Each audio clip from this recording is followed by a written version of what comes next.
Welcome everybody. We are going to do a tutorial today. We're going to do 3 poses. So we're going to do butterfly, caterpillar and dragonfly. 3 of our yin poses that are forward folding poses. The reason I'm doing these together is because they have a lot of the same basic mechanisms to the poses. It's really just our legs that change positions. So we'll start with caterpillar. Caterpillar sees us with our legs straight out in front of us.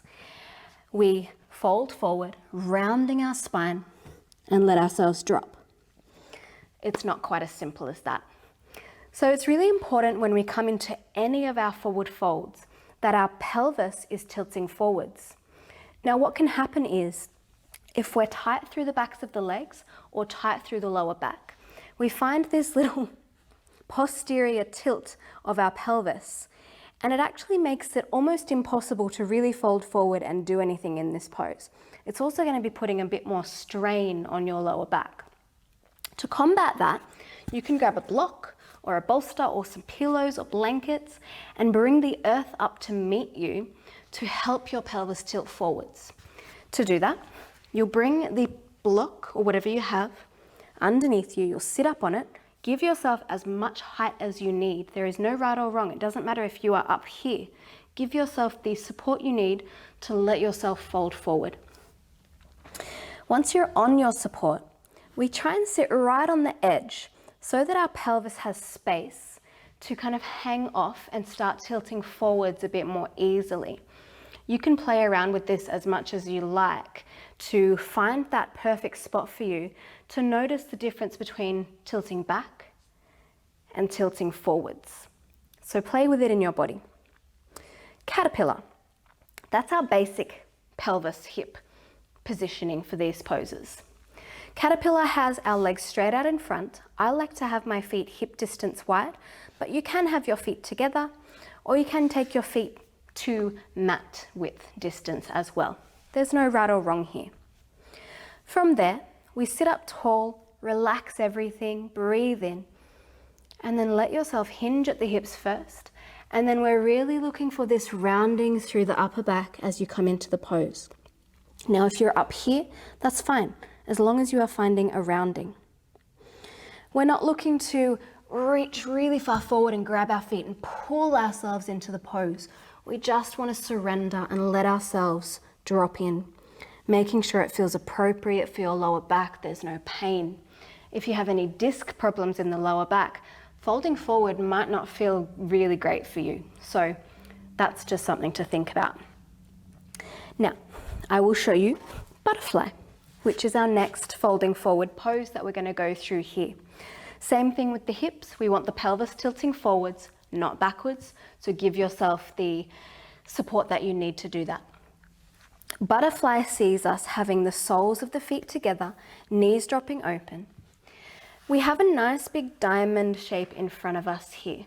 So we don't want to think about pulling the feet right in and then again pulling ourselves forward. We give ourselves space because that is what our yin practice is all about. Again, we let ourselves sit up tall. One thing to note, if you need to support your knees or your hips, you can place something underneath one or both of your legs to support that so that you're not really dropping down if that doesn't feel appropriate for you. Once you are set up, lift yourself up, breathe in. Hinge at your hips just to your depth and then let yourself round forward. Your head might hang if that's comfortable for your neck. You might just keep your head neutral. You might bring a support underneath your head. See if you can resist the urge once again to grab and pull. We're not looking for that here. It can be nice if you bring your hands underneath your legs, have your palms up, and let yourself drop from there. You don't have to. You can just rest your hands. And to come out of the pose, we use the strength of our arms, lift ourselves up. Bring our hands to the outsides of our knees, bring them gently together, feet flat. Fingers then come behind you as we slowly give ourselves movement to rebound out of our forward fold. So that's butterfly. Our last one will be Dragonfly. So this is a wide leg forward fold. So same as the first two, pelvis wants to be tilting forwards here. Take as much height as you need. In this pose, we take our legs as wide as is comfortable for us. And if that is really close together, that is perfect. So you just go as far as is comfortable for you. We sit up tall, breathe in, hinge at the hips to come forward, and then let ourselves round. So again, if you're upright, that is fine. If you have a bolster or something, you can use that under your head here and let yourself rest on it so that you can surrender. You might bring your elbows down to a support, whether it's a block or a bolster, or you might just let yourself round all the way down.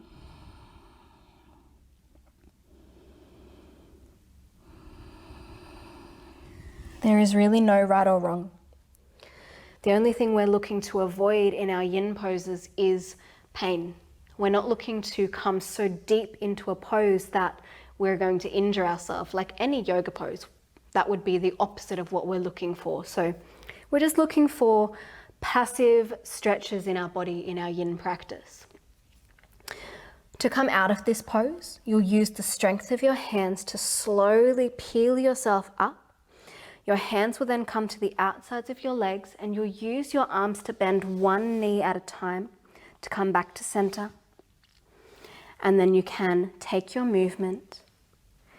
And depending on the class you're in or the practice you're doing, you pretty much always want to take a rebound. So you might come to your back and lay flat. You might bend your knees and have your feet flat.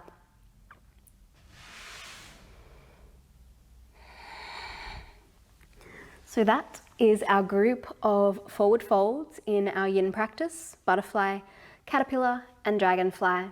So enjoy, look after yourself, and I'll see you again soon. Bye.